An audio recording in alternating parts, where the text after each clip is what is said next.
Bienvenue dans Tribune et Podium, le podcast pour vivre les émotions du sport. En fait, je suis content parce que, comme Camille, on l'avait tous idolâtré en soi, comme le meilleur du monde, etc. Je m'étais dit, en fait, non, je le défie, en fait, je suis à son niveau. Mais je me dis pas que je suis meilleur que lui. Voilà un peu la nuance qu'il y a et qu'en fait, j'ai dû laisser apparaître à tous ceux qui ont voulu me poser cette question-là. Mais ça ne devrait pas embêter. Bah non, moi, je suis champion du monde avec Camille, mais je suis pas champion du monde. Je suis Solène Rigoulet et chez moi, le sport est une histoire de famille et c'est surtout une grande histoire de vivre ensemble. Tribune et Podium est partenaire des Eurogames, le festival européen du sport inclusif et de la diversité. L'événement se tiendra à Lyon du 23 au 26 juillet et pour l'occasion, je reçois l'un des ambassadeurs de l'événement. Ici, tu entends parler de toutes les disciplines et de toutes les pratiques. Aujourd'hui, on plonge dans le grand bain aux côtés de Jérémy Stravius. Le nageur français aux multiples titres nous raconte son exploit de devenir champion du monde en 2011, ex aequo avec Camille Lacour, un autre Français, du jamais vu dans l'histoire de la natation et un moment de partage unique pour les deux tricolores. Il parle de son parcours en tant qu'outsider en équipe de France, jamais vraiment annoncé comme favori. Il crée sans cesse la surprise et des émotions, il en a vécu dans sa carrière entre les titres mondiaux, européens et olympiques, mais la frustration aussi de ne pas toujours être à la hauteur de l'événement. En tant qu'ambassadeur des Eurogames, Jérémy parle aussi de son homosexualité longtemps cachée publiquement alors que tous ses coéquipiers savaient. Il témoigne pour permettre à toutes celles et ceux qui se sentent différents de se dire que c'est possible. Alors je te souhaite une très bonne écoute avec Jérémy Stravius et ensemble, vibrons plus fort.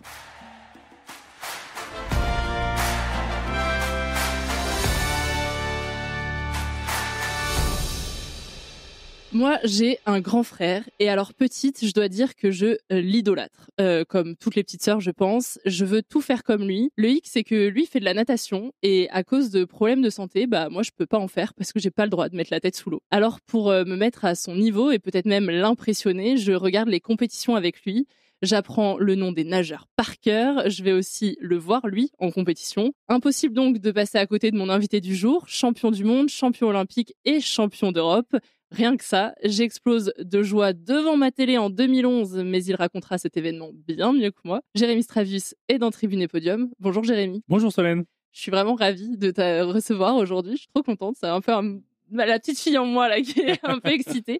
Avant de parler vraiment de sport et de natation, est-ce que tu peux te présenter sans nous parler de sport justement ? Oui, alors rapidement, Jérémy Stravius aujourd'hui, donc du coup j'ai 36 ans, sur mes 37 cette année. Je suis né à Abbeville, donc là en région Picardie. J'ai fait une scolarité classique jusqu'au lycée. J'ai eu mon bac et je suis parti en haut niveau en 2007 à Amiens avec mon entraîneur Michel Chrétien avec qui on a fait les plus grands exploits sportifs ensemble avec d'autres nageurs bien évidemment. Et donc du coup j'ai arrêté ma carrière en 2020 juste avant le Covid. Et ça j'ai dû peut-être sentir le coup, mais voilà.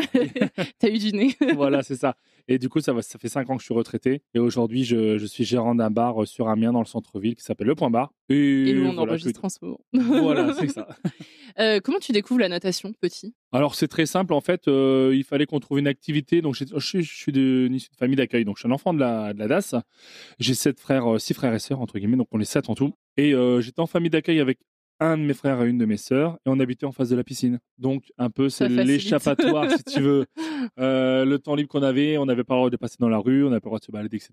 C'était assez strict comme éducation, mais on avait le droit d'aller à la piscine qui était juste en face parce qu'elle pouvait avoir un petit coup d'œil pour nous surveiller.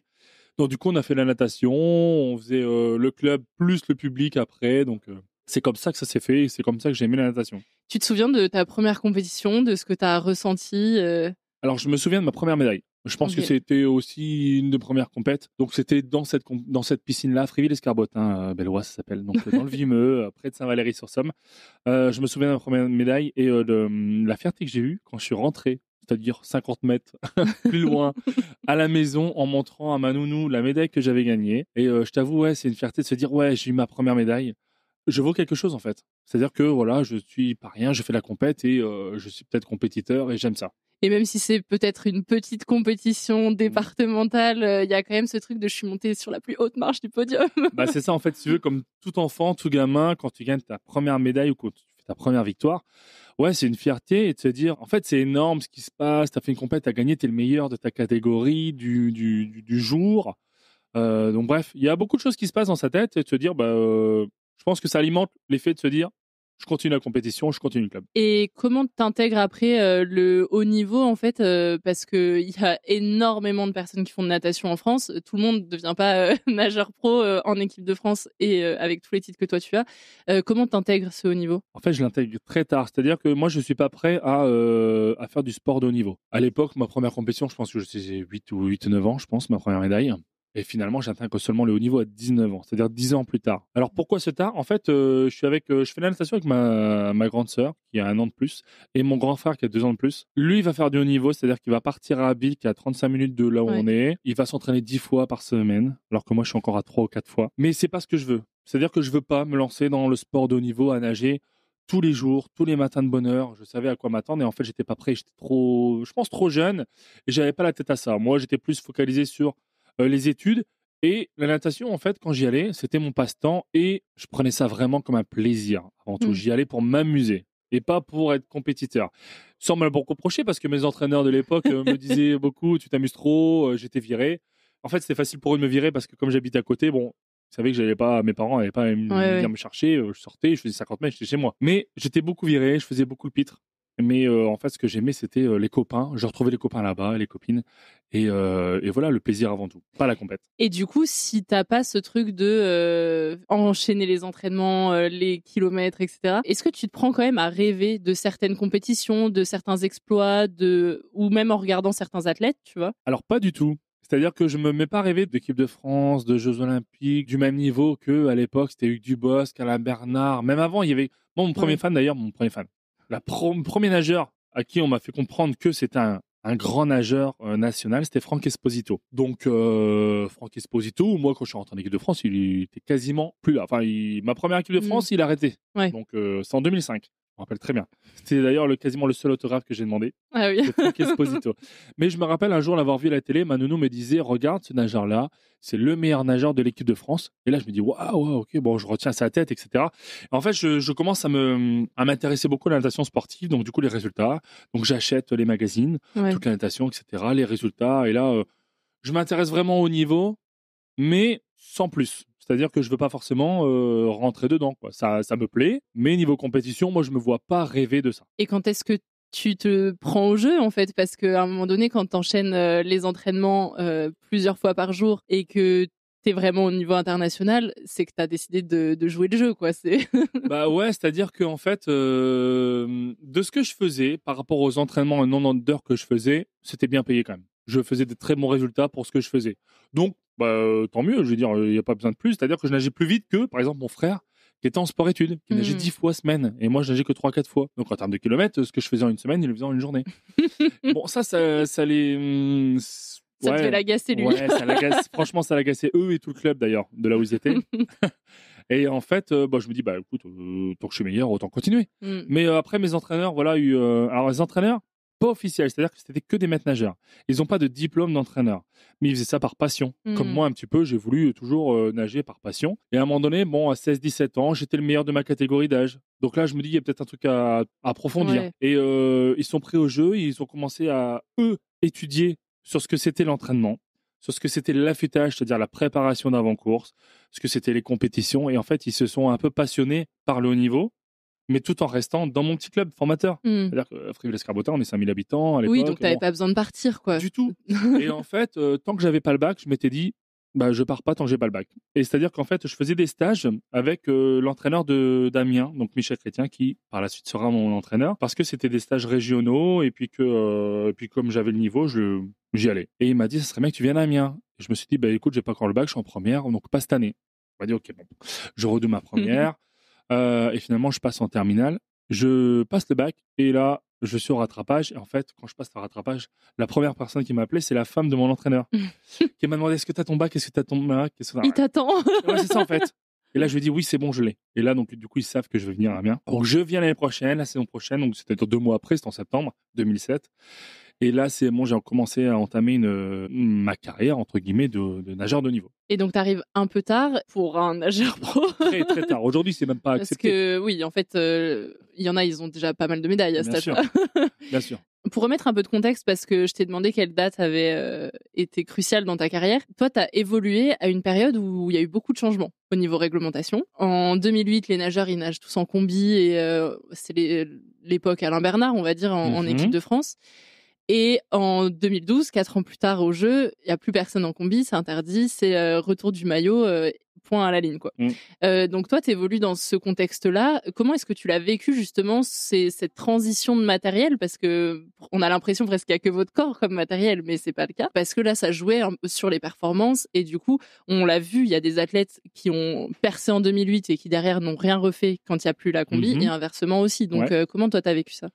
En fait, je l'ai vécu assez rapidement, c'est-à-dire que moi, j'étais pas adepte des grandes combinaisons comme ça, déjà parce que ça coûtait cher et puis que mon niveau ne faisait pas non plus que je me sentais apte à porter ce matériel digne, on va dire. Mais au final, on a vu que c'était un peu obligatoire dans le passage des Championnats de France, c'est-à-dire qu'en série, en fait, on n'était pas sur le même pied d'égalité, donc il a fallu qu'on check sur le jour même pour la finale avoir une combinaison qui est la même que les autres, parce qu'on sentait vraiment que ça faisait la différence, de par les temps. Donc là, en fait, j'en mets une en 2009 au Championnat de France, et finalement, j'explose mon meilleur temps de... Alors, je l'avais fait le matin, mais en soi, par rapport à avant la compète, j'explose de 2 secondes mon meilleur temps, je fais le record de France du 100 mètres, je me qualifie pour la première équipe de France, c'est les championnats du monde en 2009 à Rome. Et là, je dis, waouh, ouais, effectivement, quoi. Donc, c'est vrai qu'on sent un peu le changement, même s'il y avait le côté aussi un petit peu d'entraînement, quand même, parce que la combi ne fait pas tout. Oui, bien sûr. Mais c'est vrai que ça fait un choc. Et je me qualifie pour la première équipe de France. Et finalement, l'année prochaine, c'est-à-dire en 2010, tout est annulé. Et on se retrouve sans combinaison. Mais au final, je m'en sors très bien parce que je pense que le rapport poids-vitesse, en fait, la combinaison m'avantageait un petit peu, mais pas autant que d'autres nageurs. Et du coup, peut-être aussi que ça t'a avantagé parce que de ne plus l'avoir, parce que justement, il y en a, ils avaient peut-être un peu trop misé dessus. Voilà, on s'est trop un petit peu acclimaté à cette combinaison. Bon, voilà, moi, c'était, je pense que j'ai pas un gabarit qui fait que ça va énormément me porter, mais ça a fait quand même sur le jour J. L'année d'après, d'ailleurs, je fais ma première médaille au niveau international, donc je fais vice-championne d'Europe derrière Camille Lacour, en améliorant mon temps de l'année d'avant. Donc ça, c'était déjà une belle revanche par rapport à ceux qui disaient que les combinaisons, voilà, ça nous avantage, etc. Donc non, basta.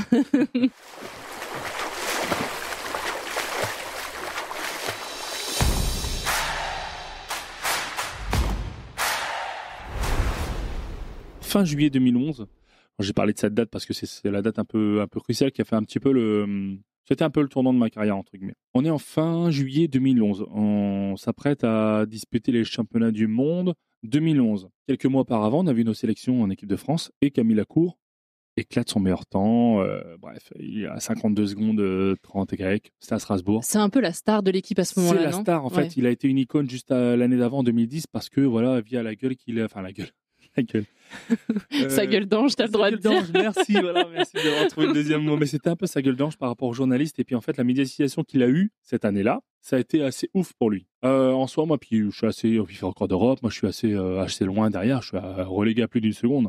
Bon, bref, sur les championnats de France, finalement, l'année d'après, je me retrouve à une seconde derrière lui. Donc c'est quand même assez loin, quoi. Ouais, en natation, c'est quand même assez loin.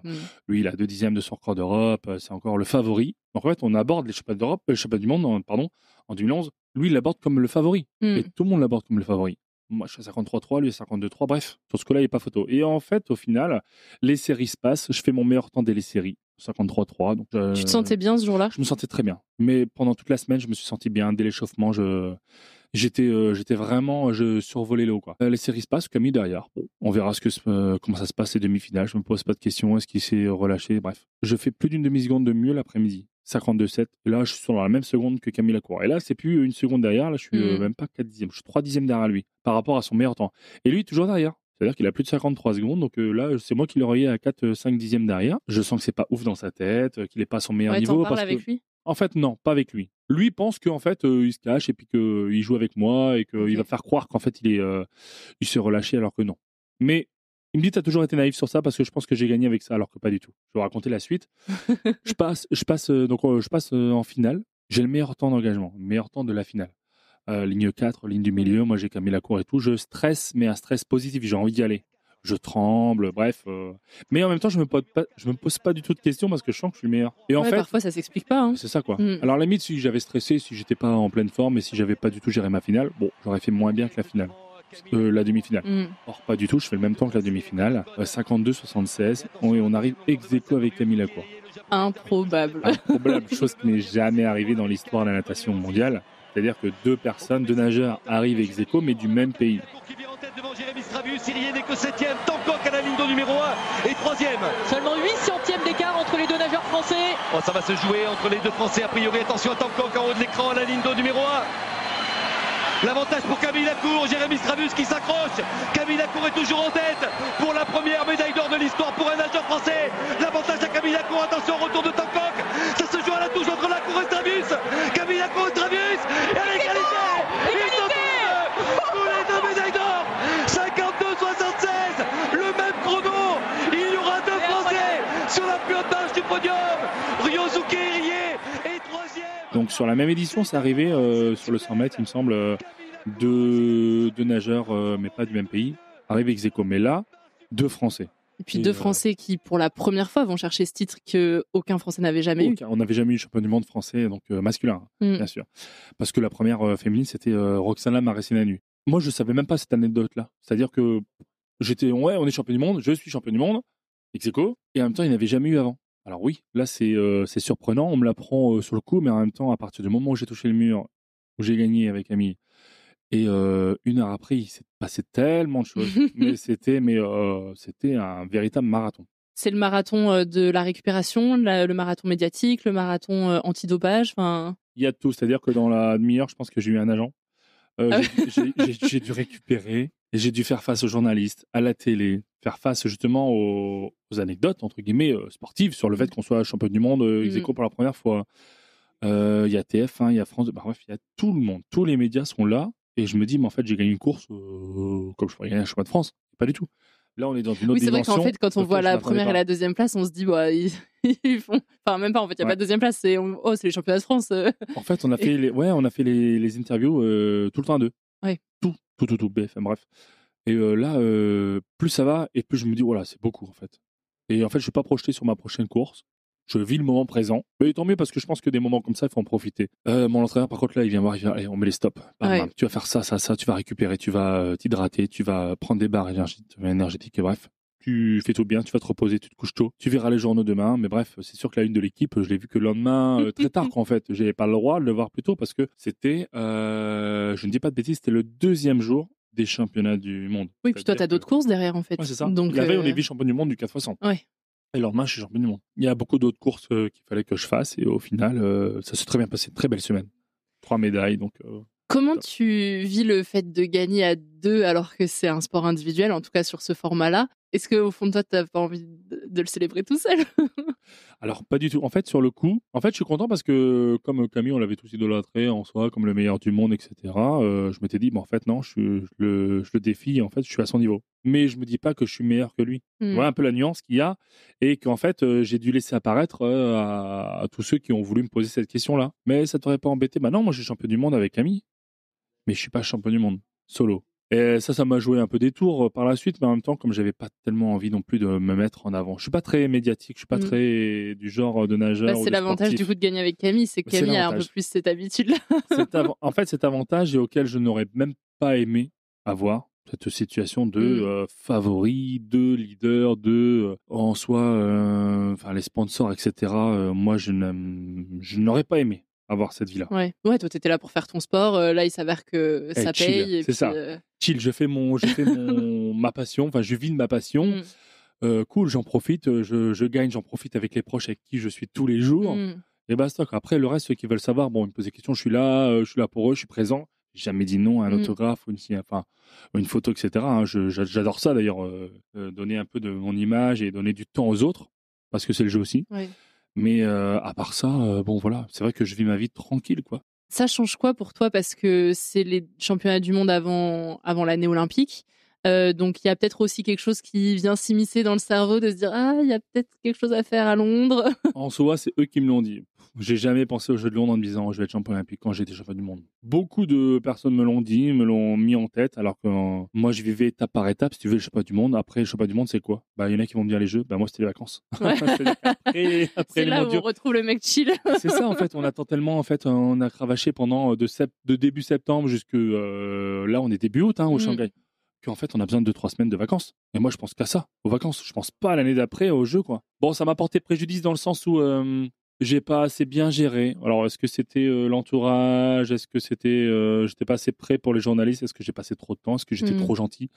Mais en soi, l'année d'après était hyper compliquée quand même. Avant qu'on parle de l'année d'après, justement, il y a quand même un moment quand on gagne pour les athlètes, quelle que soit la nationalité qui est important, c'est le podium. Et c'est l'hymne quand on monte sur cette première marche. Là, vous êtes tous les deux. Ouais. Qu'est-ce que tu ressens quand tu montes sur cette première marche? Alors, je me souviens très bien. Donc, on monte tous les deux. On est tous les deux, qui se met à droite, qui se met à gauche, etc. Il y a l'hymne. On chante à deux.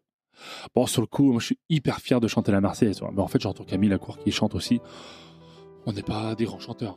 Je t'avoue, on n'est pas Vianney. En fait, ça me fait un peu sourire sur le coup. Tu vois, se dire qu'en fait, on est mieux dans l'eau qu'en chanson. Et après, en fait, quand on chante, on regarde un peu tous les drapeaux français qu'il y a. Je sais qu'il y a quand même beaucoup de monde qui sont venus pour l'équipe de France et qui sont fiers de nous, en fait. Parce que c'est le premier titre mondial qu'on a cette année-là. Il n'y en a pas eu beaucoup, parce que c'était le premier en soi. Et là, ouais, il y a une certaine fierté. Et puis, de voir mon entraîneur, de voir toute l'équipe de France avec qui on côtoie souvent, en fait, pas toute l'année, mais souvent. De retrouver ma meilleure pote après dans la zone mixte qui pleure de joie. Waouh, en fait, c'est des émotions. Enfin, je la connais par cœur, mais pas à ce point-là, en fait. Le podium a été vraiment oufissime. Parce qu'elle nage aussi, elle. Ouais, elle nage aussi. Elle nage depuis que je suis ici à Amiens. Elle est arrivée 1 an avant moi au niveau.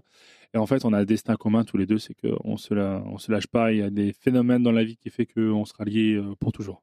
Sur le coup, ouais, quand en fait je la vois pleurer dans la zone mixte, moi ça me fait bizarre parce que j'ai pas l'habitude de la voir comme ça et je la connais tellement par cœur qu'en fait cette scène-là, ça a été grandiose, quoi. Et après, en fait, sur cette compète-là, elle va gagner sa première médaille en individuel sur 50 pas, puis elle fait 3e. Et là, ouais, on se dit, voilà, on est parti pour la vie, là. Après cette compétition, je sais pas comment ça marche en natation, mais je sais que dans certains sports, quand on commence à gagner, la fédération vient nous voir pour qu'on puisse rejoindre des pôles d'entraînement spécifiques, etc. La natation, le plus connu, c'est le Cercle des nageurs de Marseille. Toi, est-ce que c'est le cas? Est-ce qu'il y en a qui viennent te dire « Ah, bah peut-être que ce serait bien de quitter Amiens parce qu'il y a des endroits un peu plus professionnalisants et qui permettent de s'adapter à ton niveau ?» Ouais, j'étais contacté par l'INSEP, donc du coup à Paris, du coup, qui est de base aujourd'hui le meilleur centre d'entraînement en termes de dispositifs, en termes de technologie, etc. pour être le meilleur. Et puis c'est un peu ce que la Fédé aussi a un petit peu renforcé, c'est-à-dire rassembler un peu les meilleurs nageurs via aussi le staff. Mais pour moi, l'INSEP, c'était une belle opportunité, beau salaire, financièrement, on te propose quand même jusqu'à 2 fois plus, quoi. Donc c'est intéressant. Mais moi, je dis non parce que qui m'amène, en fait, la famille, les amis, etc., ça ne s'achète pas. Et pour moi, j'étais plus proche de ma famille, sachant qu'on est 7 frères et sœurs, comme je dis, on est très liés. J'ai ma bande de potes qui est là, je m'entends très bien avec le staff d'Amiens, j'ai des présidents, même s'ils ont tourné, qui ont été hyper cool avec moi, hyper arrangeants. En fait, je ne vois pas. Je progresse à Amiens, je ne vois pas pourquoi j'irais faire le choix d'aller ailleurs alors que tout se passe bien ici. Pour moi, ça paraît de la logique. C'est au-delà de, comme je t'ai dit, comme j'aime pas me mettre en avant, etc. C'est juste financier. En fait, j'ai pas envie de m'acheter des amis. Même si ça se crée. Moi, mes amis étaient sur Amiens. J'ai vécu la longue partie de ma vie, toute ma vie antérieure, c'était dans la Picardie, donc j'ai pas envie de partir. Bon là, après c'était Marseille, c'était pareil. C'est-à-dire qu'on aimerait bien faire un relais 100% marseillais. Ça serait bien que tu viennes, etc. Marseille, ouais, ok, il y a des bons nageurs, mais je pense que de par le niveau, je pense que la rivalité aurait un peu, ça aurait été un petit conflit en fait dans le niveau de progression. T'avais pas ce désir d'aller te confronter à d'autres de ton niveau, voire encore plus fort, pour progresser encore plus, parce que peut-être qu'à Amiens, t'étais le meilleur, donc il y avait pas ce truc de ça va me tirer vers le haut en fait. En fait, déjà, je suis quelqu'un de base qui est déjà hyper introverti. Donc c'est-à-dire quand j'étais jeune, les stages par exemple. J'avais du mal à venir voir les autres, à engager une conversation, etc. Donc, si tu veux, même quand j'avais 19 ans, 20 ans, 21 ans, c'était hyper compliqué de me dire je vais partir à l'autre bout de la France et de devoir me échanger avec des personnes avec qui je connais pas en étant hyper introverti. Aujourd'hui ça ne l'est plus, mais c'était hyper compliqué. En fait il y avait cette peur là aussi de se dire que je m'ai retrouvé tout seul. Les stages quand j'étais jeune c'était pas forcément les meilleurs moments parce que j'étais très timide.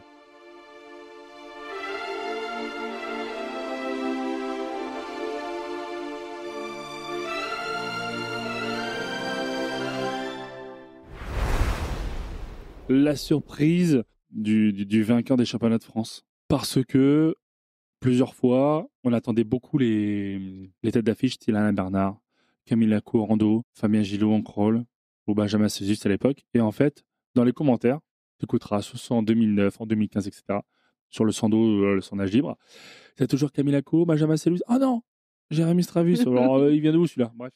2015, c'est pareil, Fabien Gillot. Oh non, Jérémy Stravus. Et en fait, j'ai souvent créé la surprise parce que je prenais mon statut d'outsider un petit peu comme un atout. Et j'aimais bien créer la surprise. Et ça, c'est la meilleure sensation, tu sais. Ah, machin, finalement, non, c'est l'autre. Oh, il vient de où? Il fait quoi? Et on s'intéresse un peu plus à toi. Bah, surtout qu'en fait, ton nom, il est quand même connu dans le milieu du sport et tout, mais t'étais finalement toujours cet outsider alors que t'en as des titres, quoi. Et toujours. C'est ça qui est aussi surprenant, c'est peut-être parce que médiatiquement, les autres prenaient un peu plus de place que toi. Parce que je l'ai voulu aussi. Parce que si j'avais voulu en jouer, c'était hyper simple. Hyper simple de vouloir s'affirmer comme le meilleur du monde, comme celui qui veut battre Camille Lacour, comme celui qui, en gros, se dit meilleur que lui et qui va gagner les jeux, bref. En fait, moi, j'étais pas du genre à m'affirmer comme le meilleur. C'est ça qui a fait aussi que... En fait, je pense que les journalistes avec moi, ils se sont ennuyés de par mes réponses. J'étais dans la simplicité, j'étais dans le... On verra, tu sais. Qu'est-ce que vous attendez, machin? Il y en a qui vont répondre, moi je veux être champion du monde. Bon, on verra, j'ai fait tout pour être le meilleur. Bon. Je me suis bien préparé. C'est ça. Voilà, en fait, je pense que je me suis mis dans une idée de idéologie de me dire, on verra bien, quoi. Et ils n'ont pas appris beaucoup de moi. Mais ça me mettait en position d'outsider. C'est dans cette position que j'étais le meilleur. Ouais. J'aimais pas être en avant, parce que dès que je l'ai été, ça n'a pas forcément marché. Et puis, j'aimais pas ça, quoi. Trop de lumière sur moi, non, ça me va pas. La frustration, ça a été après 2011. La frustration de ne pas m'être qualifié sur le sando au jeu 2012. Parce que, alors compliqué, en fait. Même aujourd'hui, je pourrais encore chercher des réponses, mais même chercher des questions, en fait. C'est parce que je me dis, pourquoi j'ai pas été en forme cette année-là? Au final, dans mes réponses que j'ai eues, c'était plutôt on laisse tomber. On zappe cette saison-là. Je me reprends en main et hop, en septembre, on recommence. Mais ça a été une frustration parce que j'ai accepté le fait qu'il y a un nageur de mon niveau, en dos, qui s'entraîne avec moi. Mais ça, c'est mon choix. Et le choix de mon entraîneur, mais il m'a demandé mon avis. Donc, Benjamin, est-ce qu'il peut s'entraîner avec toi, etc. Oui, pas de souci. Ça va le faire. Et au final, c'est lui qui me bat au sando. Et je ne pars pas. Je ne dis pas que c'est de sa faute. Je n'ai pas été assez bon cette année-là. Il y a eu cette frustration. Est-ce que j'ai pas géré les médias? Est-ce que j'ai passé trop de temps? Est-ce que j'étais trop gentil? Est-ce que ça m'a coûté de l'énergie? Bon, bref. En fait, j'ai fait table rase sur tout ça et je me suis concentré sur la saison qui suivait derrière. Oui. Et ça m'a plutôt bien réussi en 2013. Et du coup, ça rejoint ce que tu dis. Quand tu arrives un peu favori, parce que forcément, en 2012, avec un titre de champion du monde, t'étais plus dans l'ombre, quoi, tu vois. Et au final, je fais 3e au championnat de France. Donc, t'es champion du monde, tu passes 3e au France. La claque, quoi. Donc oui, la frustration. L'excitation, le relais 4 fois à 100 mètres à Barcelone en 2013. En fait, on avait... Il est beau celui-là. Hein. Il est très beau. Je l'ai revu ce matin avant de venir. Ouais. Alors, il est beau. Qu'est-ce que ça t'a procuré comme émotion? Mais j'étais encore... alors, pour le coup, j'étais hyper excitée. Je me rappelais pas de ton dernier relais. Ouais. Mais il est exceptionnel. C'est celui aujourd'hui qui me procure le plus d'émotions encore, en le revivant. Indirectement, via la télé, via les vidéos. Mais si tu veux, je vais le dire, mais on a eu un capitaine extraordinaire. Si on gagne, c'est grâce à lui, Fabien Gillot. Il y a Fabien Gillot, il y a Yannick Agnel, il y a Florent Manodou et il y a moi. Il y en a 2 autres qui ont fait les relais le matin. J'ai du mal à me souvenir un petit peu des noms. Je crois qu'il y a Clément Mignon, il y a peut-être William Ménard. Je les oublie, mais en soi, ils font partie de l'équipe parce qu'ils ont nagé le matin. J'en suis désolé. Mais du coup, l'après-midi, Fabien Gillot, il nous fait un speech digne d'un capitaine. Mais vraiment, mais sur ça, je le remercie parce que si on a été champion du monde, c'est vraiment grâce à lui. Et il me dit, t'es le meilleur finisher qu'on peut mettre et à côté de toi, franchement, je sais pas il m'a pas dit il valait rien, mais tu vas les bouffer. Mais vraiment des mots, tu vas les bouffer, quoi. Mais tu fais des coulées. Ouais. Je te jure, vraiment, j'ai vu les images, j'étais wow. J'étais tellement préparé, c'est marrant parce que je sais le déroulé de la course, je sais comment ça va se passer, ça se passe exactement comme on avait prédit. Et au final, je me dis, Dans la dernière longueur, t'es le meilleur. La dernière longueur sur les deux qui restent. Enfin, il y en a deux, il n'y en a qu'une sur les deux. T'es le meilleur. Si tu respires pas, je me vois à côté, si tu respires pas sur les 15 derniers mètres, tu vas gagner. On va gagner. Et je ne respire pas pendant 15 mètres. Alors, je t'avoue, sur les jambes, les bras, ça tire de malade sur les derniers mètres. Mais je le fais et on gagne. Et là, ouais, on partait 7e après le premier relais. On gagne ce relais alors qu'on est, on est champion olympique en titre. Donc, il faut qu'on défende notre place. Donc, 2013, on confirme. Et derrière, il y a eu 2014, championnat d'Europe, 2015, championnat du monde. Et après, ça se gâte un petit peu, mais on a tenu quand même très, très longtemps, quoi. Mais c'était tellement excitant, cette course, parce que...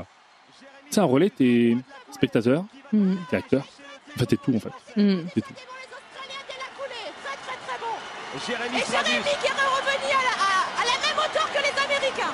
Les Russes, les Américains, côte à côte. Ligne de numéro 4 et 5, les États-Unis là aussi. On est passé, il est premier, il passe juste devant. Il repasse juste devant. Et Jérémy Stravus, le nageur damien qui est en train de revenir. La France qui va peut-être aller chercher le seul titre qui lui manque. Avec à la ligne de numéro 5 la Russie. Jérémy Stravus et les Américains qui reviennent. Allez Jérémy, peut-être le titre.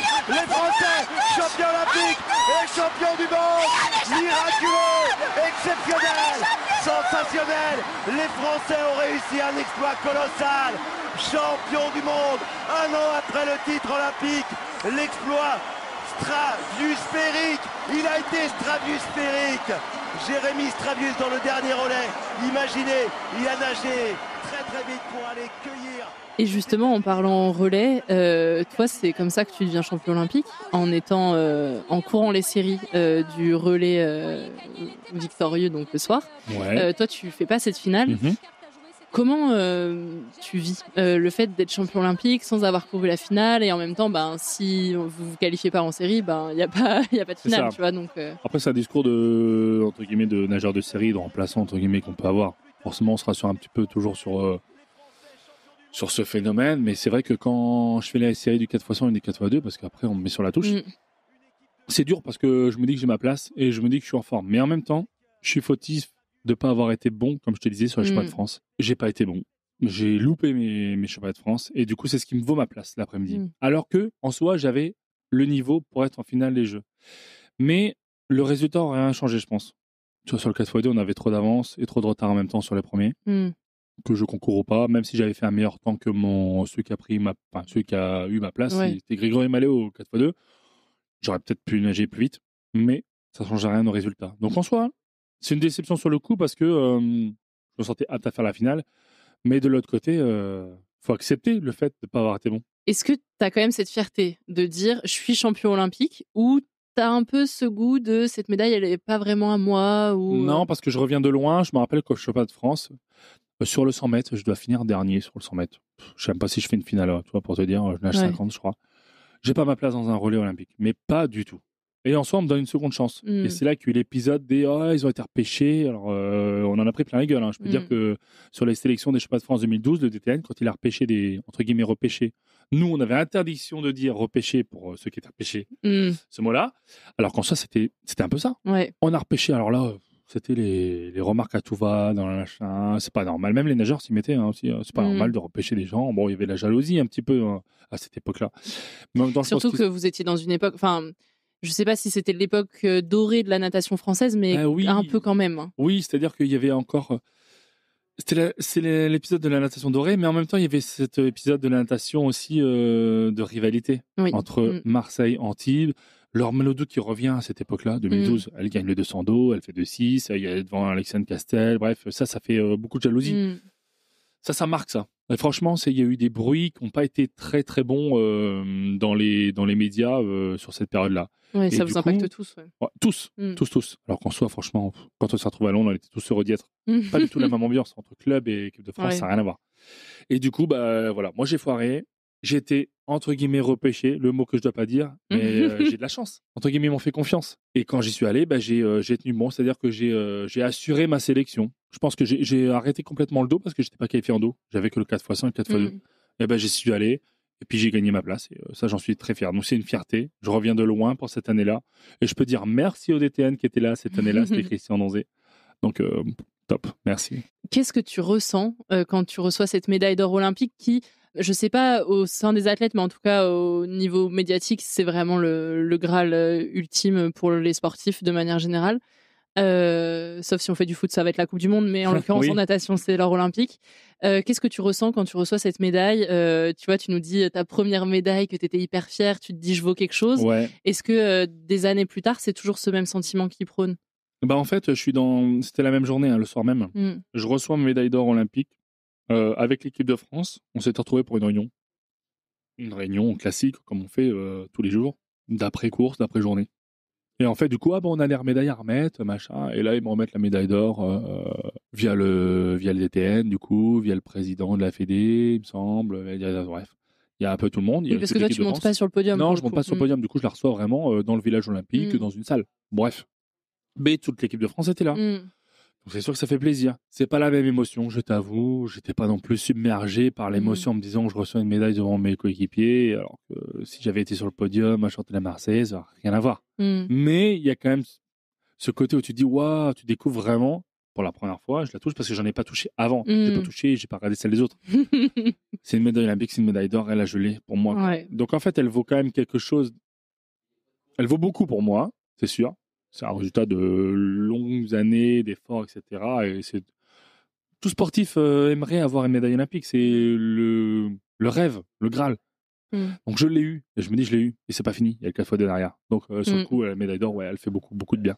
Quand on a un début de vie comme toi, qui est pas forcément facile, quand on est en famille d'accueil et tout, est-ce qu'on se dit que c'est un peu une revanche sur la vie, ou est-ce qu'en fait on n'a pas besoin de prendre de revanche sur la vie, c'est juste comme ça je pense que pour certaines personnes, il y a une certaine idéologie de la revanche dans la vie. Moi non, parce que je l'ai bien vécu. Je me dis que j'ai pas été une personne qui a mal vécu sa jeunesse. J'étais en famille d'accueil depuis que j'ai 4 mois et demi, donc c'est-à-dire très très tôt. Mais en soi, j'ai bien vécu. J'ai une famille d'accueil que je considérais et que je considère encore comme mes parents, qui m'ont élevé jusqu'à mes 19 ans, le jour où je suis parti en haut niveau. Après le bac. C'est ça. Donc 19 ans qui m'ont supporté. Donc voilà, je pense que si je leur demande aujourd'hui à ma nounou de me refaire un petit peu le résumé de tout ça, je pense qu'elle en est très fière, elle en est très contente. Mais j'ai pas de revanche à prendre sur la vie. J'ai aucun remords. Et si j'en avais, je pense que c'est mon petit défaut peut-être, mais je les aborde pas en fait. Enfin, ça m'intéresse pas. Si on a pu me faire des petites crasses ou si on a pu me faire des petits coups bas, bon ben voilà, c'est comme ça. Mais ils étaient là pour certaines compétitions justement cruciales pour toi, les Jeux, les championnats du monde. Ma nounou était là. Ma nounou m'a toujours accompagné sur les compétitions importantes. Alors elle prenait sa caravane avec son mari et elle m'accompagnait sur les championnats de France, par exemple cadet, quand c'était en 2005 à Millau. Ils ont pris, alors on est dehors, tu vois, t'imagines, un aviron, hop, la caravane, ils m'ont accompagné. Mon tonton, il restait souvent en voiture, ou bref. Dès qu'il y avait la course, elle lui disait, tiens, il achète à l'heure, il venait, il regardait, il repartait. Bon, soit après, ça le gonflait. En même temps, c'est pas passionnant d'être. Non, ça résonne beaucoup dans les piscines et tout. Enfin, en vrai. Bon, vas-y, c'est long, quoi. Mais après, oui. Par exemple, au championnat du monde 2013, elle était là à Barcelone. Donc, ouais, ma nounou, tu vois, donc elle a perdu son mari en 2010, elle était venue avec nous à Barcelone, on la bouge, l'avoir bleu, blanc, rouge dans les tribunes et tout, c'était hyper émouvant, quoi. Donc ouais, sur ça c'était ouf, quoi. Elle a toujours été là, elle m'a toujours soutenu. Et l'émotion qu'elle a eue en direct via les journalistes en 2011 quand j'étais champion du monde, ouais, je me rappellerai toujours, quoi. Elle en pleurait, ça fout les frissons, quoi. Ouais, j'imagine.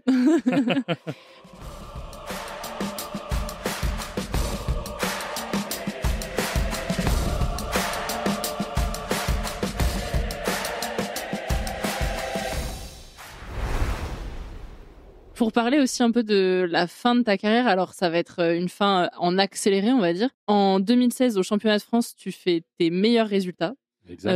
Tu décroches la médaille d'argent sur le relais olympique ensuite à Rio. Oui. Et puis les années suivent et tout devient un peu plus compliqué quand on regarde les résultats. Une qualification limite aux mondiaux en 2017, pareil aux mondiaux en 2019. Et en 2020, t'annonces la fin de ta carrière. Qu'est-ce qui s'est passé en 4 ans? Entre 2016, je fais mes meilleurs perfs, et 2020, j'arrête tout parce que j'arrive presque plus à me qualifier. Alors, beaucoup de choses. Alors, je vais essayer de faire ça aussi très, très rapide, tu vois. Mais en fait, il y a beaucoup de choses dont je n'ai jamais parlé. J'ai pas forcément envie de m'étaler sur le sujet, mais qui m'ont beaucoup affecté. Mais je vais faire bref. En gros, en 2016, je fais des très bons JO à Rio. Derrière, je prends la décision de ne m'entraîner qu'une fois par jour. Chose auquel mon entraîneur n'est pas d'accord parce que par rapport à son groupe, il y aura une différence et qu'en fait, il me dit tu passes dans le groupe en dessous. Donc le groupe, je dis pas en dessous, mais ça s'appelle le CAF, donc le centre d'entraînement de formation. Ouais.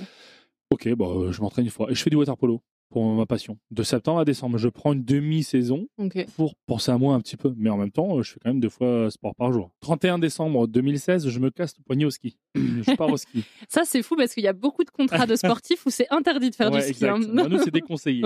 Chose que je n'ai pas... Voilà. J'étais déjà parti au ski, mais tout s'était bien passé. C'est la deuxième fois que je pars au ski. Et en fait, je me casse le poignet sur une descente toute bête, bref, scaphoïde, etc. Le 31 décembre, à minuit, le jour du Nouvel An. Je suis le bras dans le plâtre, l'hôpital. 3 jours après, on devait partir en stage avec Michel. Et en fait, il voit ce qui se passe, etc. Je devais rester 3 mois et demi dans le plâtre, alors que les sélections étaient en avril. Donc, c'est-à-dire que jusqu'à mi-mars, je devais être dans le plâtre. Finalement, j'ai tenu un mois et demi. Un mois et demi après, je me qualifie quand même au championnat du monde. Extraordinaire, top, etc. Je fais 4e au championnat du monde, au 50 dos. C'est pas aussi dégueulasse que ça, parce qu'en plus, je m'en arrivais. Sur le coup, franchement, je me dis, je méritais la médaille. Mais bon, les gens retiendront la 4e place. Forcément. 2017-2018, la pire saison pour moi. C'est-à-dire que s'il y avait une saison à effacer, ce serait celle-ci. Tu sais, je vais arriver sur mes 30 ans. Je demande un petit peu plus de responsabilité par rapport au groupe d'entraînement qu'il y a, parce qu'ils sont beaucoup plus jeunes que moi.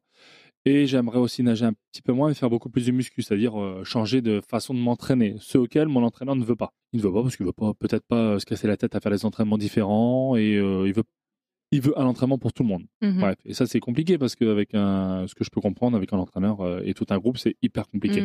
2018, ça se passe très mal avec mon entraîneur, avec le sous-entraîneur aussi, c'était Mathieu Neuillet.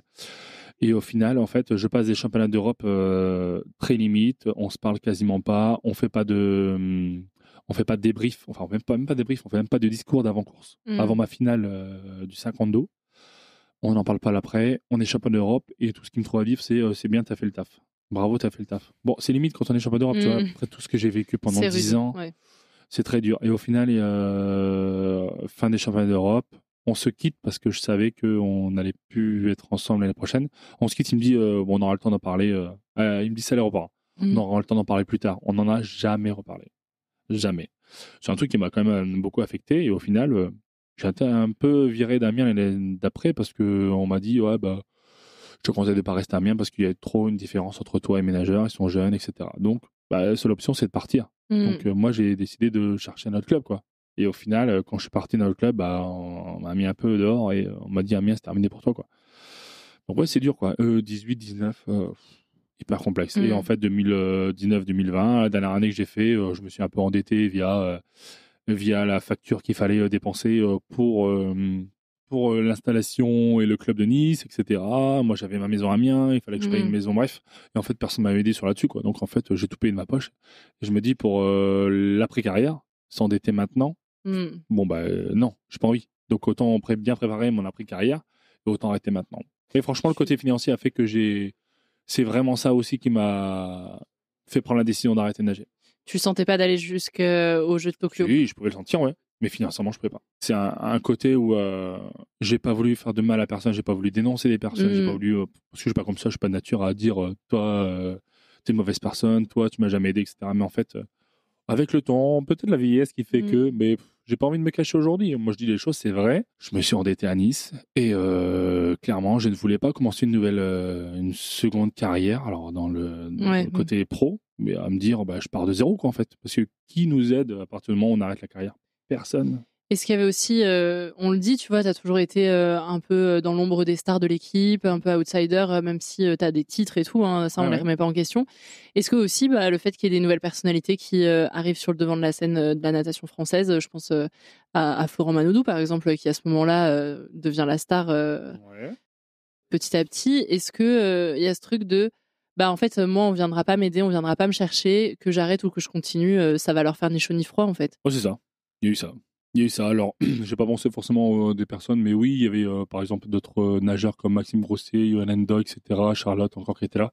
On les aide plus que d'autres. Mais moi, on m'avait clairement fait comprendre qu'en gros, la fédé, mais que je prenais de l'âge et que j'allais jamais retrouver forcément mon niveau. Alors oui, ça blesse, c'est sûr. Bon, j'étais persuadé que j'étais capable de faire des grandes choses, mais en même temps, mes ambitions, entre être champion olympique quand vous l'avez déjà été et faire d'un objectif une finale olympique, c'est sûr qu'en fait, on baisse d'objectif. Ça me plaisait pas, en fait. Il y a eu ça aussi qui me disait que, voilà, quand t'as vécu vraiment le top du top et quand t'as des objectifs qui sont un peu moindres, quoi, se casser la tête en fait. Est-ce que ça vaut vraiment le coup de se lever très tôt le matin, nager 2 fois par jour et de sacrifier tant de temps pour ça? Est-ce que t'étais serein quand t'as dit que c'était fini? C'était un soulagement? Ah ouais, mais alors tu vois, je m'étais toujours dit, bon, ça peut jamais arriver, ça peut pas arriver du jour au lendemain qu'on dise stop. Bah en fait, moi ça me trottait dans la tête depuis un petit moment. Par contre, un matin, je me suis réveillé et j'ai fait l'entraînement de musculation avant à Nice. J'ai vu qu'en fait, il y en a qui grugeaient, il y en a qui ont fini avant et je me disais que c'était pas possible parce que moi j'ai tout fait, il peut pas finir avant. Ça m'avait déjà énervé. Ils arrivent dans l'eau avant, on se fait engueuler parce que nous on arrive dans l'eau après alors qu'on a fini toute la séance de muscu, tu vois, je trouvais ça injuste. Et dans l'eau, en fait, j'avais mon tube à mes palmes, mes plaquettes, et je me dis, ça, c'est le dernier entraînement. Pendant tout l'entraînement, c'était pas l'entraînement qui était très long, tu vois, après la muscu, ça devait faire 3000, peut-être, ou 4000. Et je me dis, c'est le dernier entraînement. Je pose mes affaires, je me dis, ça, c'était le dernier entraînement. Et je sors, je rentre chez moi, je sais que c'était le dernier. Ouais, toi, tu le sens. Dans la journée, après, j'ai dit que c'était fini, quoi. T'as pas eu besoin de plus de temps que ça? Je me suis tellement répété pendant 2 ou 3000 mètres que je savais que c'était le dernier. Mais c'était ouf, je me suis jamais senti aussi serein en me disant, c'est le dernier, il n'y en aura pas d'autre. Et ton après-carrière, tu l'avais pas préparé? Oh si, je l'avais quand même préparé, quand même pas mal de temps avant, ouais. Mais ça s'est pas passé comme je voulais, parce que tu vois, j'arrête en février 2020 et un mois après, on est confiné. Et en fait, mes plans qui étaient d'ouvrir une activité de loisirs, bah, quand on est tombé dans le Covid, les banques, etc., ils ne financent pas le loisir. Ça ne marche pas, ça ne peut pas marcher. Donc il fallait un plan B. Donc ça, je l'ai construit pendant le Covid. Est-ce que aussi tu reçois du soutien, tu vois, quand tu dis que tu t'arrêtes? Est-ce que tu as des copains, collègues? Je sais même pas si au sein de l'équipe de France, tu as créé des vraies amitiés. Qui pourrait me soutenir dans ces cas-là? Qui pourrait me soutenir dans ces moments-là? Bah, ta meilleure amie. Exact. Ouais. Mais en soi, tu sais, si je te demande à toi, Solène, combien de personnes sont viables à 100%? C'est-à-dire que demain, il t'arrive n'importe quoi, une merde, un problème, peut-être de santé, ce que je ne te souhaite pas. Hein. Combien de personnes tu pourrais compter aujourd'hui? Et vraiment les personnes fiables. Je pense qu'il n'y en a pas plus de les doigts de la main, c'est-à-dire pas plus de 10. Tu sais sur qui compter. Et moi, je m'en suis rendu compte hyper rapidement. Hein. C'est-à-dire que les personnes qui t'ont dit, oh, n'hésitez pas, vous pouvez compter sur nous quand vous voulez, etc. Bah, quand tu les contactes aujourd'hui, ils ne feront jamais rien pour toi. Donc, en fait, les seules personnes à qui tu as confiance, mais vraiment confiance et qui pourront t'aider, et ce sont toujours les personnes qui ont toujours été là pour toi. Ta meilleure amie, peut-être un frère, une sœur, tes parents, ceux qui te la changera bien, en fait. Aujourd'hui, comment tu regardes la natation? De loin, c'est du plaisir, c'est pas plus du tout du plaisir? Alors, je l'ai détesté et en même temps, je l'ai aimé récemment. C'est-à-dire que j'ai détesté quand j'ai arrêté parce que c'était aussi l'esprit de l'équipe de France qui me plaisait plus, que je ne retrouvais plus. Tu sais, qu'on parle l'âge d'or de l'équipe de France. Moi, c'était mes années à moi. 2010, 2013. Alain Bernard, Camille Muffat. Et en fait, moi, quand j'ai arrêté en 2018 et 2019, les réseaux, etc., moi-je, etc., les sponsors, c'est pas forcément ceux qui ont le meilleur niveau qui sont plus sollicités ou qui sont plus aidés. Ça m'intéressait plus. Stop. Donc après, je l'ai détesté parce que l'image qu'elle rendait, ça m'intéressait pas. Et j'avais envie de couper court. Et au final, ça m'a redonné de l'envie. En fait, j'ai toujours suivi la natation, hein, que ce soit nationale, internationale. Et avec les Jeux, ça a été l'apothéose. C'est-à-dire que j'ai re-aimé, je l'ai apprécié. Là, c'était l'apothéose avec les Jeux de Paris, c'était extraordinaire. Léon Marchand, et puis d'autres nageurs qui s'affirment un peu plus, tu vois, Mewen, des bonnes personnes. Enfin, ça, c'était vraiment cool. Et encore aujourd'hui, je la kiffe. Je ne suis pas vraiment parti en soi. J'ai jamais fait de jubilé, j'ai jamais vraiment fait d'arrêt, de dire tiens, je tape ma carrière à une date, etc. Moi, c'était un peu sur un coup de tête et comme ça, un coup de vent dans les journaux, etc. Mais en soi, je suis jamais parti et en même temps, je suis pas dans les bassins, mais pas très loin. Tu te vois pas justement y revenir en tant qu'entraîneur ou non? Alors entraîneur, non, jamais. Jamais, tu vois, jamais. Mais ça a toujours été un refus de ma part parce que déjà, c'est les mêmes contraintes qu'un nageur. Se lever très tôt le matin, avoir des contraintes c'est 30 heures par semaine minimum d'investissement dans la semaine, plus les compétitions, le week-end, etc. Je voulais pas ça. Et donc, du coup, j'ai jamais passé mes diplômes, brevet d'État, etc. pour être coach. Par contre, je veux bien transmettre mon expérience à des clubs, à des jeunes qui ont envie. Aujourd'hui, quand un jeune me dit « Ah, mais je vous ai rencontré il y a 5 ans, vous m'avez trop donné envie de... Hein » et au final, il est en finale des championnats de France, top. J'ai fait 1 heureux. Et pour moi, c'est vraiment une satisfaction dans ce sens-là. Mais par contre, entraîneur, non, je pourrais pas. On va parler un peu de l'extra-sportif parce que c'est aussi ce qui nous réunit. Bien sûr. En 2021, tu participes au docu Canal+, Faut qu'on parle, aux côtés de 5 autres sportifs et sportifs français, qui est un documentaire où vous toutes et tous annoncez publiquement votre homosexualité. Ouais. Pourquoi c'est important pour toi d'en parler à ce moment-là alors que tu as fini ta carrière en vrai, tu vois, avec qui tu dors le soir. Ça intéresse qui? C'était en quelle année déjà? 2021. 2021, imagine. 2021, alors qu'en soit, depuis 2010, il y a peut-être 11 ans que les gens savent pour moi. Pas vraiment ceux qui sont proches ou les journalistes. Les journalistes sont au courant depuis tout ce temps. Pourquoi 11 ans après? Déjà parce que je ne voyais pas l'intérêt pendant ma carrière d'en parler. Aucun intérêt. Est-ce que ça va me faire progresser? Bon, bref. Ça, j'ai toujours mis de côté. Ça a été aussi donc l'initiative donc du coup de l'IS. Donc du coup celui qui a journaliste Canal, journaliste Canal qui est l'auteur de ce documentaire. Il me dit écoute, j'ai un truc à proposer. Je viens sur Amiens, je t'en parle. Il est venu sur Amiens, comme aujourd'hui, il a pris le train, il est venu à ma rencontre, etc. Et ça déjà, rien que cette initiative déjà, moi ça me fait chaud au cœur. Les gens qui viennent ici, qui prennent le temps de faire leur trajet, de venir me voir à ma rencontre ici. Toi ici c'est dans mon lieu de travail aujourd'hui, on en parlera après. Ouais. Et lui c'était dans un petit restaurant et il me parle de son projet alors que je lui avais dit non avant. Je dis bah allez, why not, viens me dire ce que tu as à dire. Et en fait ça m'a vachement plu. Il l'a bien évoqué. Je sais pas s'il était commercial avant, mais il l'a bien vendu. Mais en soi, en fait, il m'a fait prendre conscience en fait que c'était pas pour moi que j'en parlais. C'était vraiment pour les jeunes sportifs ou non. Qui se sentaient peut-être différents ou qui ne se sentaient pas forcément à leur place alors qu'ils ont du potentiel. Et moi, c'est vrai que sur le coup, je me dis, ouais, peut-être qu'on passe à côté d'un talent. Alors qu'en fait, pourquoi il arrête Je me dis qu'en fait, ouais, mon parcours de vie fait que ce soit le fait de l'homosexualité, que ce soit le fait que j'étais placé à la DAS, tu vois, j'ai fait des interventions dans des foyers. Et je me dis, en fait, on a tous, si on a envie, si on se donne les moyens, on a toute la possibilité de faire de grandes choses. Et je me dis, pourquoi passer à côté de talents comme ça, quoi. Tu vois, aujourd'hui, on se dit, on n'a pas assez de Français, machin, sur le devant de la scène, etc. Ben, ouais, peut-être que ça commence par là, en fait. En fait, peu importe qui tu aimes, qui est-ce qui s'endort avec toi, qui est-ce que tu côtoies et tout. Malgré tout, quand on voit même encore l'actualité de ces derniers jours, on sait que c'est important d'en parler parce que l'homophobie est toujours présente. Donc c'est vrai qu'on aimerait vivre dans un monde où il n'y a plus d'homophobie, ça n'existe pas et il n'y a plus besoin de faire d'annonces comme ça publiquement. Qu'est-ce que tu pourrais dire, tu vois, à des jeunes qui se sentent différents et qui savent pas ce qu'ils sont en train de ressentir, ce qu'ils savent pas si c'est normal, comment en parler aussi, parce que c'est toujours délicat alors qu'on aimerait que ça le soit pas. Ouais, c'est sûr. Bon, entre guillemets, avec le documentaire qu'on a passé, c'est vrai qu'on est devenu un petit peu des ambassadeurs et un peu des porte-parole, mais aussi on a une oreille attentive à toutes ces personnes-là. C'est-à-dire que moi, après le documentaire, j'ai reçu beaucoup de témoignages, tu vois, de jeunes ou de moins jeunes. Il y a des corps métiers vraiment compliqués. Compliqués dans le sens où, par exemple, que ce soit le rugby, Jérémy, tu en as souvent parlé avec toi, que ce soit CRS, flics, pompiers, etc. Tu vois, c'est des corps métiers qui sont quand même assez compliqués. Et en fait, faut être des bonhommes. C'est ça, c'est ce qu'on te dit, c'est ce que l'image qu'en fait un peu qu'on retient. Et au final, en fait, des fois tu te dis, en fait, c'est vraiment des doudous. Ils sont assez chill et ils sont assez ouverts d'esprit. Mais on n'est jamais à l'abri d'une personne qui n'est pas ouverte d'esprit. Moi, j'ai eu la chance dans mon milieu et dans mes potes ou ma famille.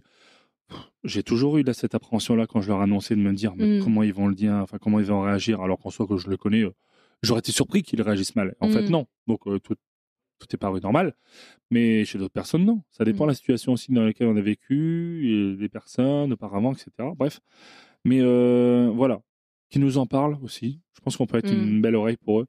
Et puis on leur donne des conseils sur ça. Je disais tout à l'heure sur combien de personnes tu peux compter. Bon, je pense que n'importe quelle personne de ces 10 personnes, on va dire entre guillemets, mais qui t'écoutent et te disent en fait, t'es sûr qu'elle va te suivre. Et ben voilà, tu prends une personne avec toi, tu en prends une deuxième, et après ça te sert de 2-3. Tu racontes, enfin, tu as envie d'en parler à une autre personne, tu prends ces 2-3 paroles en plus avec toi. C'est bien, je pense que c'est une bonne méthode, mais en tout cas, on est là, il y a toujours des personnes un petit peu phares et nous, forcément, on ne jugera pas. Au contraire, on aidera les gens. C'est aussi dans ce cadre-là que tu es ambassadeur des Eurogames, donc un événement multisport inclusif, un tournoi qui aura lieu fin juillet à Lyon. Pourquoi est-ce que tu as accepté d'être ambassadeur de cet événement très LGBTQIA+ friendly, j'ai envie de dire? Alors pour le coup, en plus, c'est pas forcément ce que je fais le plus. Oui, t'as pas envie d'être l'étendard forcément. Ouais, c'est ça. Mais j'ai appris, en fait, tu sais, en s'intéressant un petit peu plus aux témoignages, etc., de ce qu'on apprend. Je me dis, en fait, il y a encore beaucoup de personnes qui sont très mal et qui ont besoin d'aide. Donc, en fait, sur une compétition comme ça, on va peut-être aussi pouvoir rencontrer beaucoup de personnes qui en ont besoin. C'est le moment. Donc, après, voilà, c'est toute l'équipe qui fait que, avec, par exemple, Jérémy, que je connais très bien, que je suis très ami avec lui, donc ça fera une voix de plus. Mais ensemble, on est plus fort que tout seul, c'est sûr. Et vaut mieux pas rester seul dans son coin. Il faut en parler. Donc, il faut qu'on parle. Je pense que ça retrace vraiment tout ce qu'on a envie de dire et comment on peut aider les gens à s'en sortir de ça et en fait, de ne pas être seul. Un événement sportif, le sport, ça rassemble. Le sport, peu importe. Moi, je le vois dans mon bar. Hein, les événements sportifs, ça ramène enfin, beaucoup de monde. Et on fait beaucoup de rencontres. Et c'est là où on peut plus se libérer et accorder notre parole. Pour revenir un peu au côté sportif, tu nous as parlé de ta meilleure amie. Quel est le souvenir le plus fort que vous ayez partagé justement ensemble en carrière En fait, si tu vas avec Mélanie Hennig, donc du coup nageuse de l'équipe de France, qui est encore nageuse de l'équipe de France, qui vise les Jeux de Los Angeles 2028. Donc courage à elle, je vais faire partie de son équipe pour l'encourager. Si tu veux, elle pareil, elle est homosexuelle comme moi et en fait on se l'est avoué tous les deux au même moment et ça nous a fait rire. On est parti dans un fou rire, à la limite je me suis dit sous de moi. Au final non, ça a été hyper drôle. Si tu veux, en 2011, quand on est au championnat du monde de Shanghai, on joue un rôle, c'est-à-dire qu'en fait on veut pas qu'on parle de nous parce qu'on se dit avec notre notoriété ils vont vouloir en savoir un peu plus. Je prends son bonnet avec son nom, elle prend mon bonnet avec Stravis dessus. Et là, on nous met en couple. Enfin, tu sais ce que c'est les médias. Classique. Ça va hyper vite. Classique des médias. On est ensemble, très bien. Très bien. Mais là, on rigole, tu vois, parce qu'on est très... Parce que vous le saviez déjà tous les deux, vous l'étiez déjà dit. Bien sûr, on s'était déjà dit, mais on le savait. Et puis là, en fait, c'était 1 ou 2 ans après qu'on se l'ait dit, on était très très proches. Vas-y, ça nous fait rire. Vas-y, on continue. Ouais, bon, ok. Et là, on joue le jeu. Ouais, en fait, on joue le jeu. On joue un jeu, vraiment, de couple. Et nous, ça nous fait tellement rire. Tu sais, on est très habitués à des sketchs, on rigole beaucoup sur des forestiers, sur des machins, bref. Et donc, du coup, en fait, ça nous fait rire. Mais encore, on en parle aujourd'hui, mais ça nous fait délirer, quoi. Donc, voilà, ça, c'est l'image que je retiens parce qu'en fait, on s'est fait passer pour un faux couple pour aussi un peu nous oublier.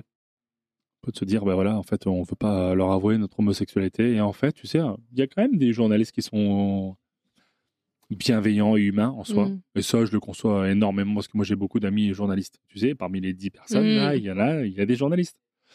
Il y en a une qui m'a dit, fait partie du journal, je ne citerai pas, mais sportive, très sportive, qui m'a dit, écoute, on est au courant pour toi. Si un jour, tu as envie d'en parler, eh ben écoute, on est là. Il n'y a pas de souci, tu nous donnes ton feu vert, on est là. Si tu n'as pas envie d'en parler. Ça, c'est les journalistes que j'aime. Voilà, mais j'adore, tu vois. Et ben, ils m'ont jamais fait faux bon. Pendant plus de 10 ans, ça a duré, ils n'ont jamais parlé à ma place. Ça, c'est cool. Trop bien. Est-ce que tu es heureux aujourd'hui en ayant fait cette annonce publique, en ayant pris ta retraite aussi sportive, en ayant commencé une nouvelle activité ici dans ton bar? Est-ce que tu es heureux? Ouais, je suis heureux. Je suis heureux dans le sens où je pense que j'ai arrêté au bon moment aussi. Franchement, il n'y a aucun regret là-dessus, ça c'est clair. Je suis heureux aussi d'avoir rebondi, d'avoir trouvé un travail, une reconversion qui n'était pas du tout facile, évidente. Est-ce que tu as retrouvé du plaisir dans les bassins ou tu n'y remets pas trop les pieds? Eh ben ouais. Alors là, ça m'a choqué, moi le premier. En fait, si tu veux, quand j'ai arrêté, je me suis dit jamais je referai au moins un jour à 3 ou 4 000 dans l'entraînement. En fait, quand j'y allais, j'étais tout seul, je faisais 1005, une demi-heure. Après, ça me gonflait, j'allais au sauna. Et ben en fait, je me suis remis dans un petit groupe master à Amiens cette année. Je me suis mis dans un groupe master avec qui je m'entraîne avec d'autres anciens champions à l'époque. Tu vois, je parlais de Céline Cartiot, ancienne championne d'Amiens, avec un nageur avec qui j'ai nagé dès que je suis arrivé la première année ici à Amiens. Ouais, avec un entraîneur avec qui il me pousse, enfin, il me donne un coup de pied au cul quand j'avance pas forcément ou quand j'ai pas envie, etc. Ben ouais. Et ben je me refais des 4000 ou 5000 dans un entraînement. Et ben tu sais quoi, je prends plaisir. J'aurais jamais misé sur ça. Ça, c'est vraiment un truc. Pourtant, je suis assez confiant sur ce que je dis et ce que je fais. Alors sur ça, jamais j'aurais pensé prendre plaisir encore dans un entraînement. Ouais, c'est trop bien. Ouais, grave. Franchement, je suis hyper content, quoi. Et quand j'y vais, c'est super cool. On arrive sur les dernières petites questions. Si tu pouvais changer de vie avec un autre athlète, une autre athlète, le temps d'une journée, tu choisirais qui et pourquoi? Donc voilà, il n'y a pas photo, je pense que c'est dans l'actualité d'aujourd'hui. Je pense que je prendrais Léon Marchand, du coup, sur sa journée. C'est marrant que tu restes jeux. dans ton sport que tu maîtrises quand même. Ouais. Parce qu'en fait, il m'a procuré tellement d'émotions que j'aurais aimé savoir un petit peu comment lui, il en a donné. Donc en fait, c'est ça. Et puis Léon, je connais bien. Tu vois, ça fait des années, je l'ai déjà conseillé à plusieurs personnes sur des sponsors, etc., qui m'ont pas forcément écouté, tu vois, comme quoi. Dommage pour eux. C'est ça. Mais en fait, c'est la progression qu'il a eue. Je la connaissais avant et j'aurais voulu savoir un petit peu comment il sentait cette sensation de se dire, je vais gagner un titre individuel à la maison, tu sais, et sur 2 épreuves dans la journée, tu vois. Même le géant Michael Phelps l'avait pas fait. C'est... Oh là là. Tu vois, en y repensant, c'est pareil. Je pensais pas vivre autant d'émotions en tant que spectateur. Alors que pour moi, j'étais un peu stressé quand j'étais nageur, tu vois. De l'époque de l'Ormanodo en 2004, je me suis dit jamais je pourrais être nageur parce que je flippe trop, je tremble derrière, j'ai froid. Bref. Et en fait, je l'ai été, tout se passait bien. Je me suis dit, bon, en fait, non, c'est l'expérience. Et ben, rebelote avec Léon Marchand, quoi. Je tremblais derrière le micro, quoi, parce que j'étais consultant. Et donc bravo Léon. Je suis fier de la personne qu'il est aujourd'hui et de l'image qu'il renvoie. Qu'il reste comme ça serait cool. Est-ce que tu te rends compte aussi qu'en devenant consultant, c'est toi qui transmets les émotions parce que finalement, si on regarde une compétition sans commentaire, on ressent pas du tout la même chose. Et bien tu sais, en plus les meilleures émotions, c'est via les commentaires. Je l'ai vécu. On connaît tous des courses énormissimes qui nous a procuré de l'émotion, mais c'est aussi via les commentaires, même si on avait l'image. Il y a eu forcément 2013 avec nous, Malia Metella, etc. Mais il y en a eu plein d'autres, tu vois. Bah, puis même dans plein d'autres sports. Yonis Barber, tu vois, par exemple, aussi. Énormissime. Parce qu'il y a aussi des commentaires mythiques, tu vois. Je me suis fait cette réflexion-là, je me suis dit, il faut que je sois énorme. Là. La radio, attends, il faut que j'envoie du pâté, quoi. Et je me suis emballé. Mais je me suis emballé dans le sens où, en fait, je m'emballerais moi derrière ma télé chez moi. Donc, en fait, j'ai eu à lâcher prise derrière le micro. Et franchement, à me réécouter le lendemain, je me suis dit, je suis pas trop dégueulasse. Franchement, ça me redonne un petit peu d'émotion. À qui est-ce que tu aimerais passer le relais pour faire le même exercice que toi ici dans Tribune et Podium ? Je connais tellement bien ma meilleure amie Mélanie que en fait je ne peux que lui passer la main parce que je connais le parcours qu'elle a eu. Et tu sais, le perdre d'un être cher. Moi j'ai perdu ma sœur, elle a perdu son frère 3 mois après. En fait on est liés. Si tu veux, si tu nous avais tous les deux à côté, tu te dirais bon ils sont faits limite pour être ensemble, mais l'histoire du faux couple, ça s'est tellement en fait avéré par la suite, alors qu'on ne peut pas en soi. C'est le coup de foudre, mais amical, ça existe. Mais c'est énormissime. Tu vois, on a fait notre première équipe de France ensemble.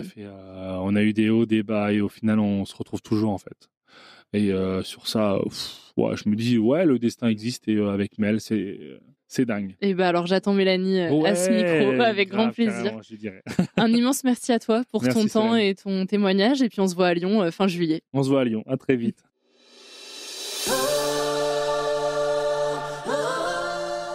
Merci d'avoir écouté cette histoire de sport et d'émotion. Cette aventure, je veux la vivre avec toi, tel un supporter prêt à clamer ton bonheur et parfois tes peines. Ensemble, nous allons vibrer plus fort et pour ça, je compte sur toi pour t'abonner à Tribune et Podium sur ta plateforme d'écoute préférée.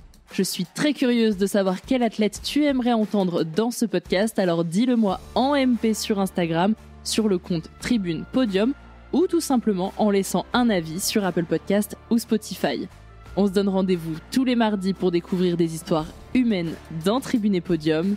Écrivons ensemble notre histoire sportive. Ciao!